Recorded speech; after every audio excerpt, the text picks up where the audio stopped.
ആറാട്ടുപുഴ വേലായുധ പണിക്കരെ കേരളീയ സമൂഹം കൂടുതൽ അടുത്തറിയുന്നത് 19-ാം നൂറ്റാണ്ട് എന്ന സിനിമയ്ക്ക് ശേഷമാണ്.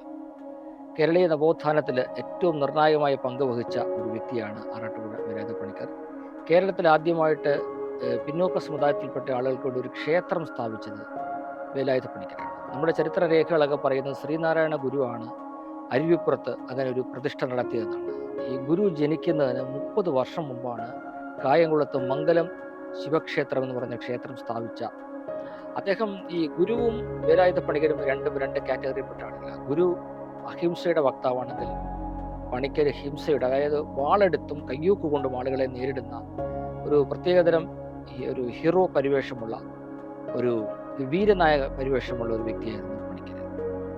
ഈ ആദ്യമായിട്ട് കേരളത്തിൽ മാറുമറയ്ക്കൽ സമരം, സ്ത്രീകൾക്ക് മാറുമറയ്ക്കാൻ, പിന്നോക്ക വിഭാഗത്തിൽപ്പെട്ട സ്ത്രീകൾക്ക് മാറുമറയ്ക്കാനുള്ള അവകാശം, അവർക്ക് മൂക്കുത്തിയിടാനുള്ള അവകാശം, അങ്ങനെ ഒരുപാട് കേരളീയ നവോത്ഥാനത്തിൽ വലിയ പങ്ക് വഹിച്ച ഒരു വ്യക്തിയാണ്. പക്ഷെ നിർഭാഗ്യവശാൽ അദ്ദേഹത്തിന് അർഹിക്കുന്ന ഒരു പ്രാധാന്യം ചരിത്ര കൃതികളിൽ ഉണ്ടായിട്ടില്ല.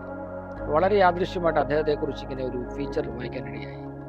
അങ്ങനെ അതിൻ്റെ ചുവട് പിടിച്ച് നടത്തിയ ഗവേഷണങ്ങളുടെയും പഠനങ്ങളുടെയും ഭാഗമായിട്ട് അദ്ദേഹത്തിൻ്റെ ജീവിതം വളരെ എക്സൈറ്റിംഗ് ആയിട്ടുള്ള ത്രില്ലിംഗ് ആയിട്ട് തോന്നി. അങ്ങനെയാണ് അവർണ്ണൻ എന്ന നോവൽ